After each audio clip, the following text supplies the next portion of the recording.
Hello everyone, welcome to learner B. I am Shivani Chauhan. ये artificial intelligence का paper है KVS Kolkata region का। ये हमें भेजा है शुभम हालदार ने। तो आइए देखते हैं इस पूरे पेपर को। विच of the following is not a method of communication. और हाँ, अगर आप ये पीडीएफ चाहते हैं तो हमारा टेलीग्राम ग्रुप है जिसका लिंक डिस्क्रिप्शन बॉक्स में है, वहाँ पर आप जाकर के ज्वाइन कर सकते हैं। बहुत बेनिफिशियल आपके लिए रहेगा। तो कौन सा कम्युनिकेशन का मेथड नहीं है? तो नॉन विजुअल कम्युनिकेशन का मेथड नहीं होता है। कम्युनिकेशन मतलब मैं आपसे बात कर पा रही हूँ तो मैं आपसे कम्युनिकेट कर रही हूँ, मैं वर्बल फॉर्म में यानी कि बोल करके आपके साथ कम्युनिकेट कर रही हूँ। आप देख भी रहे हैं, इस वीडियो को सुन भी रहे हैं, है ना? तो ये फॉर्म ऑफ कम्युनिकेशन होता है। तो non visual form of communication नहीं होता है। Which type of parenting prevent child from developing resilience and coping with stress and failure. तो भाई ओवर प्रोटेक्टिव, अगर बहुत ज़्यादा बच्चे को प्रोटेक्ट करके रखने की कोशिश करेंगे ना तो वो बच्चा एक्सटर्नल कंडीशंस को झेलने के ना काबिल नहीं बन पाता। फिर dash is the ability to use time, energy and resources efficiently. तो ऑर्गेनाइजेशन स्किल्स। नेक्स्ट है, देखो, Neha wants to send a copy of email to many people but she does not want to keep the email address visible to other recipients. तो भाई जब visible नहीं करना होता है तो BCC यानी कि ब्लाइंड कार्बन कॉपी के फॉर्म में भेजा जाता है। First phase of entrepreneurship development होता है identification and evolution of opportunity. Next है, देखो, ग्रीन इकोनॉमी से भाई देखो नई जॉब्स आएंगी, कार्बन जो है वो कम हो जाएगा और बेटर क्वालिटी मिलेगी लाइफ की। अब देखिए जो है वो थोड़ा 2 मार्क्स वाले क्वेश्चन है। तो list the 4 elements of effective writing. तो इफेक्टिव राइटिंग के 4 एलिमेंट्स कौन कौन से होते हैं? तो देखो, सबसे पहला तो है कि भाई क्लियर होनी चाहिए, करेक्ट होना चाहिए, फिर उसके बाद कंप्लीट होना चाहिए और कॉन्क्रीट होना चाहिए। तो अब हम लोग थोड़ा सा अच्छे से देख लेते हैं कि क्या क्या होता है। तो मैसेज जो है वो साफ होना चाहिए, वॉग नहीं होना चाहिए कि भाई क्या है समझ में ना आए, समझ में आना चाहिए। करेक्ट होना चाहिए, कोई ग्रामेटिकल मिस्टेक उसमें नहीं होनी चाहिए। कंप्लीट होना चाहिए, पूरी तरीके से अपनी बात को वो समझा पा रहा हो। कॉन्क्रीट हो, उसमें फैक्ट्स हो, फिगर्स हो, ताकि जो भाई मुद्दा है वो समझ में आ रहा हो। व्हाट इज स्वॉट, हाउ इज इट यूजफुल। स्वॉट क्या होता है और स्वॉट यूजफुल कैसे होता है? तो देखो, स्वॉट strength for strength, weakness, opportunity, threat. तो यहाँ थोड़ा सा और बड़ा कर लेते हैं इसको कि भाई स्वॉट क्या होता है। स्वॉट होता है कि भाई strength, weakness, opportunity, threat. This analysis is useful technique for understanding your strength and weaknesses. It also helps you in identifying both the opportunities open to you and the threats or challenges you will possibly face. Next है, what is internet? What are its applications?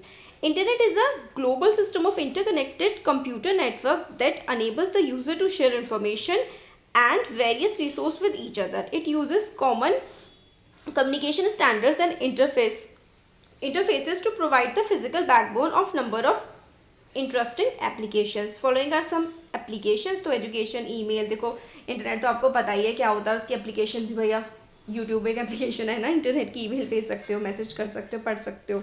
What is entrepreneurship? What are the factors that affect the growth of an entrepreneur.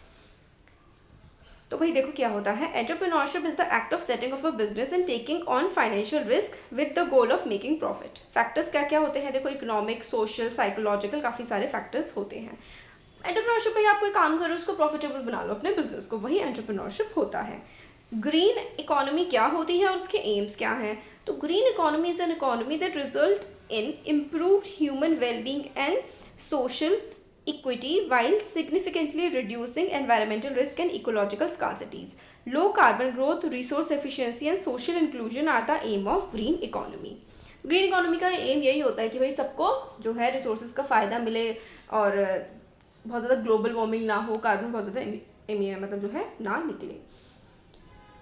Next देखते हैं section B जो है वो हम लोग देखते हैं कि आगे क्या है।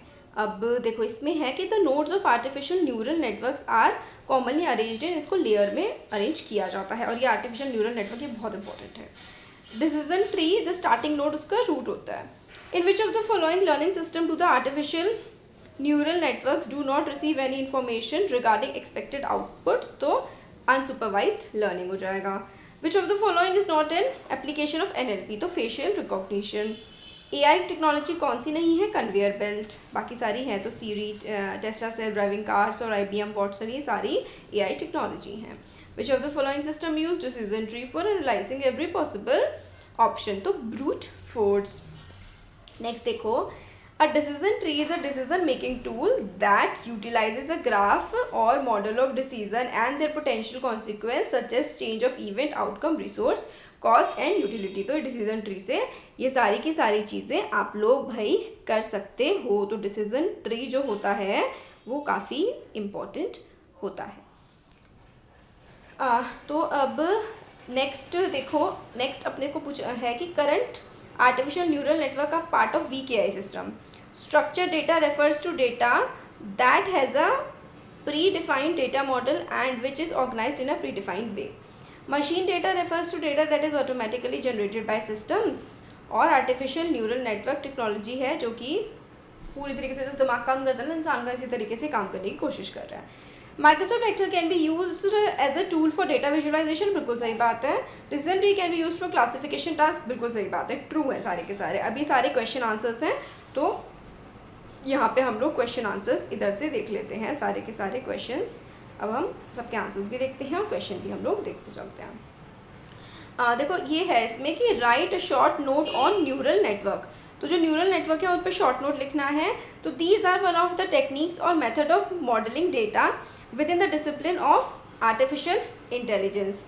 तो इसमें क्या है, this method try to mimic or stimulate the working of human brain. The networks created by the method are capable of machine learning, they improve with use. तो देखो भाई न्यूरल नेटवर्क बहुत, आप समझ लो जैसे इंसान का दिमाग काम करता है ना, इस तरीके से बनाने की पूरी तरीके से कोशिश की गई है। MI और AI में डिफरेंस क्या होता है, तो AI and ML machine learning closely related, but these terms aren't interchangeable. Machine learning actually falls under the umbrella of AI. It demands that machine carry out tasks in the same way as humans do. The current application of ML in AI is based on the idea that we should enable access to data so machines can observe the भाई देखो machine learning होती है जैसे इंसान काम कर रहा है ना, हर चीज़ वैसे करने लगे। ML जो है वो पार्ट होता है AI का। What is meant by time stamped data? तो this is the data that has time order in it for defining the sequence. मतलब पूरा सीक्वेंस आ जाएगा कि अब होगा ये अब होगा, ऐसे करके कि भाई आप सुबह उठेंगे, ब्रश करेंगे, वॉशरूम जाएंगे, उसके बाद कप नहाएंगे, फिर ड्रेस पहनेंगे, स्कूल जाएंगे, पूरा। This time order can be used even time when the data was captured or processed. Time when data was collected, time stamped data gains real significance with behavioral data as it helps in creating true representation of action over a time. This data helps scientists in creating prediction based on selecting next, मतलब इस data को देख करके कि next चीज़ क्या होने वाली है ये कर सकते हैं। तो यही होता है टाइम स्टैम्प्ड डेटा। नेक्स्ट देखो, what is the importance of feedback in neural network model. Neural network बहुत इंपॉर्टेंट है। Neural networks learn through an element of feedback. The feedback tells the network if it has made a mistake or if it performed accurately. तो आप feedback देंगे कि मैं उसको सही answer दिया या नहीं दिया है, और अगर गलत देते हैं तो फिर खुद को इम्प्रूव भी करता है वो। This is a system similar to system use by animals including humans. All animals learn based on feedback which can range from simple to complex. A child touching fire will learn that the fire is hot and that it has to be avoided. तो ये भी गलतियाँ कर करके ही सीखता है neural network model. आपने कोई क्वेश्चन पूछा, इससे गलत आंसर दिया, फिर आपने इसको बताया भाई गलत दिया है, तो आगे याद रखेगा कि ये आंसर गलत है, दोबारा नहीं देना। Discuss some real world application of computer vision. तो भाई देखो सिक्योरिटी सिस्टम में, law enforcement, for example magic face of person in criminal database, robotics यहाँ पर इस्तेमाल होता है। पाइथन के 4 फीचर्स आपको मेंशन करने हैं, ठीक है। डिफरेंस बिटवीन स्ट्रॉन्ग AI और वीक AI। तो strong AI which can effectively stimulate human. तो पाइथन क्या है, पाइथन लैंग्वेज पे प्रोग्राम पूरी दुनिया चल रही है पाइथन पे, AI भी पाइथन पे, हर चीज़ पाइथन पे बन रही है दुनिया की। भाई पाइथन तो आपने के लिए सीखना ना बहुत इंपॉर्टेंट है।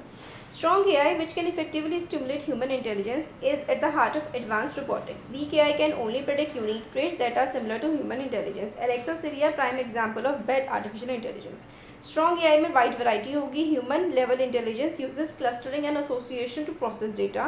Week AI can be excellent at certain basic task. Spectrum can be limited since it employees both supervised and, देखो वीक AI जो मतलब नॉर्मल हमारे बताने पे काम कर सके, और स्ट्रॉन्ग AI तो भाई इंसान से भी ऊपर ही हो जाएगा। Problems of bias in real world data being fed to an AI model.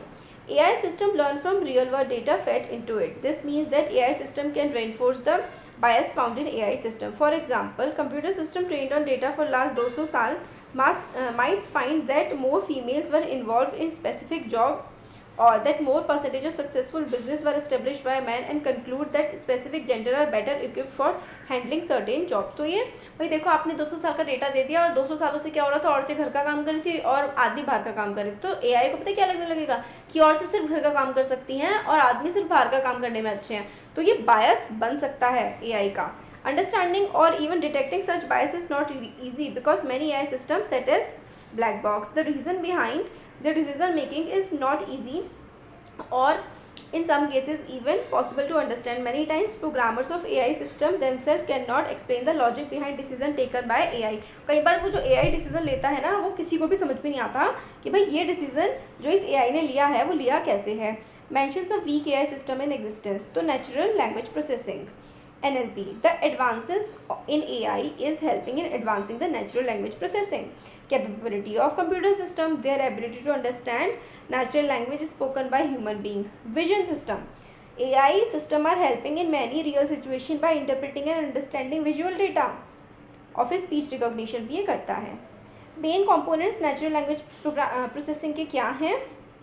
तो भाई natural language understanding, for understanding spoken or written language. This include establishing link with natural language input or analyzing different aspect of language. Natural language generation for producing meaningful phrases and sentences in the form of natural language. It involve text planning. तो ये सब इसमें sentence planning और टेक्सचुअलाइजेशन वगैरह होता है। अब next देखो, इसमें है कि how is artificial intelligence relevant in robotics. तो भाई देखो, आर्टिफिशियल इंटेलिजेंस तो हर चीज़ में रिलेवेंट है, पर रोबोटिक्स में कैसे रिलेवेंट है ये बता दो भाई इनको।